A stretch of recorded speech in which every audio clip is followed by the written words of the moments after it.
कैवल्य उपनिषद में एक मंत्र आता है,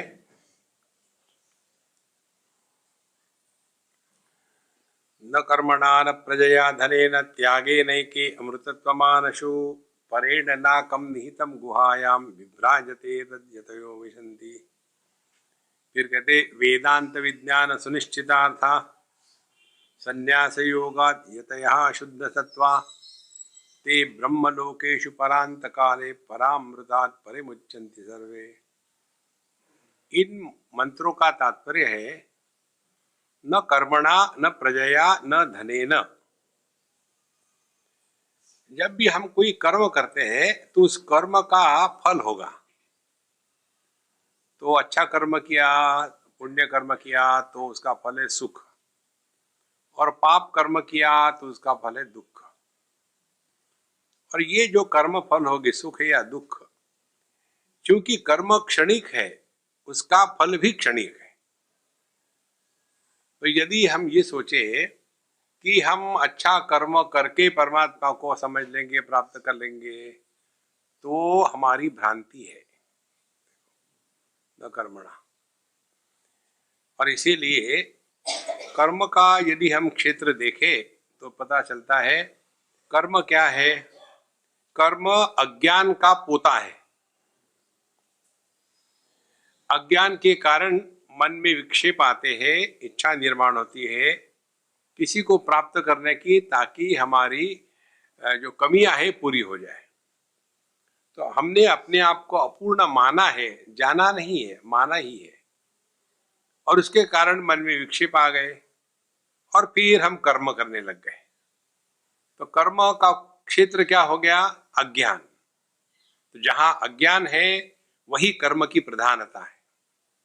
और जब तक कि हम ये कर्म कर्म करके लगे रहेंगे, तब तक के हम अपने स्वरूप से दूर दूर भटक रहे हैं। इसीलिए न कर्मणा। क्या इसका मतलब ये है कि हम कर्म छोड़ के निकम्मे बन जाए? नहीं, ऐसा नहीं। कुर्वन्नेवेह कर्माणि जिजी विशेषतगम समा। ये नहीं कहते निकम्मे बनो, लेकिन ये भ्रांति निकाल दो कि कर्म के माध्यम से हम अपने स्वरूप को पहचान पाएंगे। अब चक्कर ये हुआ, एक तो कहते कर्म बेकार है, दूसरा कहते कर्म करो, फिर करे क्या? तो कर्म का प्रयोजन जान ले। कर्म का प्रयोजन क्या है, किस लिए कर्म करते हैं? योगिनः कर्म कुर्वन्ति संगम त्यक्त्वा आत्मशुद्धे, भगवद गीता कहती है। ये कर्म का प्रभाव हम कहाँ देखते हैं? या तो हम जगत में देखेंगे जहां हम कर्म कर रहे हैं। देखो, जैसे हम आपसे बोल रहे हैं, बोलना ये कर्म है। तो अब हमारा ध्यान कहाँ है? हमारा ध्यान आप पर होगा कि हमारे प्रवचन को सुन के आप सुधरोगे, तो हमारे जीवन में दुख के सिवा, फ्रस्ट्रेशन के सिवा कुछ नहीं आएगा। और यदि हमारा ध्यान हमारे तरफ होगा कि मैं प्रवचन दे रहा हूं, तो मेरे जैसा मूर्ख कोई नहीं। तुम भले देते रहो प्रवचन, सुन कौन रहा है? तो कैसे इसका प्रभाव होगा? फिर हमारा ध्यान कहाँ होना चाहिए? देखो, तो ना तो हमारा ध्यान वो क्षेत्र जहां कर्म कर रहे हैं वहां देखना है, ना तो हमारा ध्यान अपने पर होना चाहिए। फिर कर्म करते समय ध्यान कहाँ होना चाहिए? अपने मन के तरफ। तो मन के तरफ कर्मों को करते समय ध्यान रखना माने दो चार चीजें। पहली बात, जो हम कर रहे हैं क्या इसकी किसी को आवश्यकता है, या हम अपनी आवश्यकता से कर रहे हैं? ये बहुत बड़ी बात है।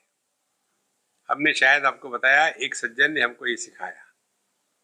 हम जब जा रहे थे ट्रेन से, बहुत पुरानी बात है, तो उन्होंने हमको 100 का बंडल दे दिया।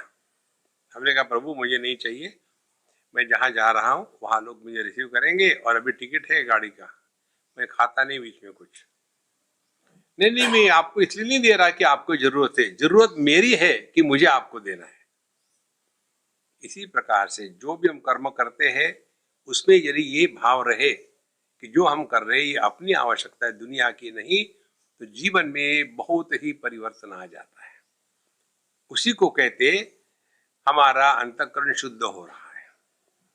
क्योंकि अंतःकरण की अशुद्धि दो प्रकार की है।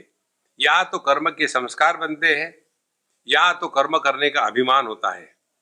तो जिस कर्म में कर्म का अभिमान भी नहीं होता और कर्म के संस्कार भी नहीं बनते, उसको कहते हैं कर्म अंतःकरण की शुद्धि के लिए किए जा रहे हैं। तो कर्म न कर्मणा, तो फिर न प्रजया। दूसरी बात, प्रजा बच्चे दो प्रकार के होते हैं। दो प्रकार के माने कैसे? वारिस और लावारिस? नहीं नहीं, एक को कहते बिंदु संतति, दूसरे को कहते नाद संतति। बिंदु संतति माने माँ बाप से जो बच्चे पैदा होते वो बिंदु संतति कहते हैं। और नाद संतति माने शब्दों से जो हम ग्रहण करते हैं, जिसके द्वारा हमारा उद्धार होता है, उसको नाद संतति कहते हैं। तो जो शिष्य होते हैं वो गुरु की नाद संतति है। और कोई ये कल्पना करे कि ये मेरे इतने सारे शिष्य हैं तो मेरा भला होगा, ऑन द कॉन्ट्री सत्यानाश होगा। देखो, इसीलिए न कर्मणा न प्रजया न धनेन। तीसरी बात आती है कि हमारे पास बहुत पैसा हो जाए तो हम करेंगे। ये पैसे की लालच ऐसी भयानक है, ये बड़े बड़े को पछाड़ देती है। इसीलिए कर्म तो करना है, लेकिन किस लिए? अंतःकरण की शुद्धि के लिए।